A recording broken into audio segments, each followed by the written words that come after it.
झारखंड में सुखाड़ से निपटने के लिए सरकार ने नीति बनानी शुरू कर दी है।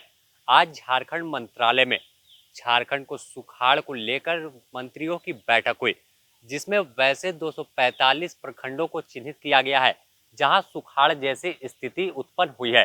तमाम पदाधिकारियों को निर्देश भी दिया गया है कि वह ग्राउंड जीरो पर जाकर स्थल का निरीक्षण कर वास्तविक स्थिति जो है उससे सरकार को अवगत कराएंगे और उसको एक रिपोर्ट सौंपेंगे। चलिए सुनाते हैं आपको जब बैठक से बाहर निकले तो क्या कुछ कह रहे हैं मंत्री।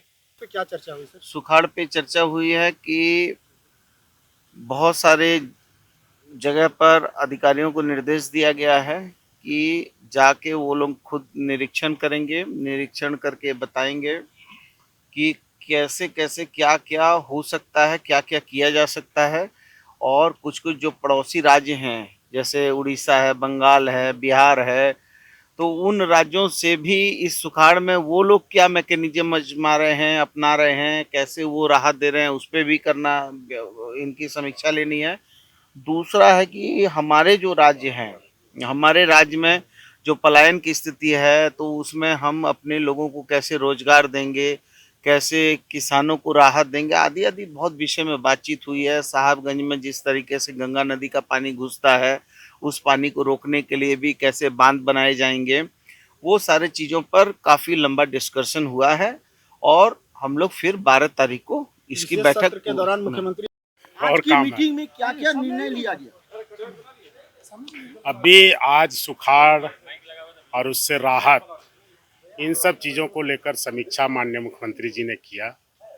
सभी पदाधिकारी को जो हमारे विभाग के संबंधित प्रधान सचिव हैं उनको उन्होंने सुझाव दिया कि आप विभिन्न जिलों में जाएं, ग्राउंड लेवल पे हवाई सर्वेक्षण ये करें और अगले वीक जो एसडीआरएफ की बैठक होगी उसमें अपने अपने एक्शन प्लान को लेकर जुटे। तो ये बहुत अच्छी बात रही। हमने 31 जुलाई तक राज्य की क्या स्थिति थी वर्षापात की, कितनी बुआई हुई थी, 31 अगस्त तक क्या स्थिति थी, तो इन सब चीज़ों को लेकर सारा प्रेजेंटेशन हमारे विभाग के विभागीय सचिव और डायरेक्टर ने दिया।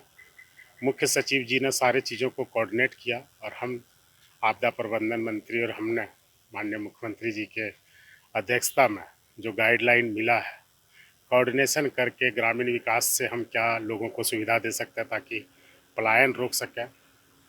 हेल्थ सेक्टर से इस समय में कुछ ऐसी भी एनिमल और ख़ास करके लेकर हम सजग हैं कि कहीं जो 92-93 में सुखाड़ हुआ था उसमें जो भयावह स्थिति पलामू ने झेला था, तकरीबन अभी 243 ब्लॉक कवर कर रहे हैं जो इंडेक्स दिखा रहा है।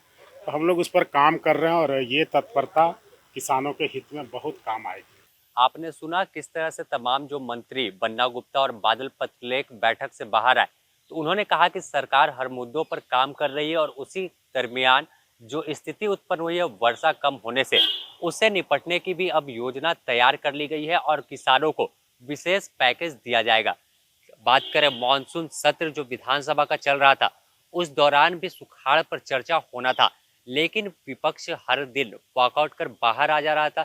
इसी कारणों से विधानसभा का मानसून सत्र एक दिन पहले ही स्थगित किया गया था, लेकिन देर से ही सरकार ने किसानों की पीड़ा को समझा और अब बैठक कर उसकी जो वास्तविक स्थिति है सुखाड़ से निपटने को लेकर अधिकारियों के साथ बैठकर और मुख्यमंत्री ने नीति बनाई है और रिपोर्ट की मांग की है। तो किसानों के चेहरे जरूर खिलेंगे कि जो उन्हें नुकसान हुआ था, जो उनकी फसल बर्बाद हुई थी, उसका मुआवजा हो सकता है कि आने वाले दिन में सरकार जो सुखाड़ से निपटने को लेकर पैकेज लाएगी उसके द्वारा उन्हें देगी। सहयोगी संतोष कुमार के साथ मैं Sameer, the news post, Ranchi.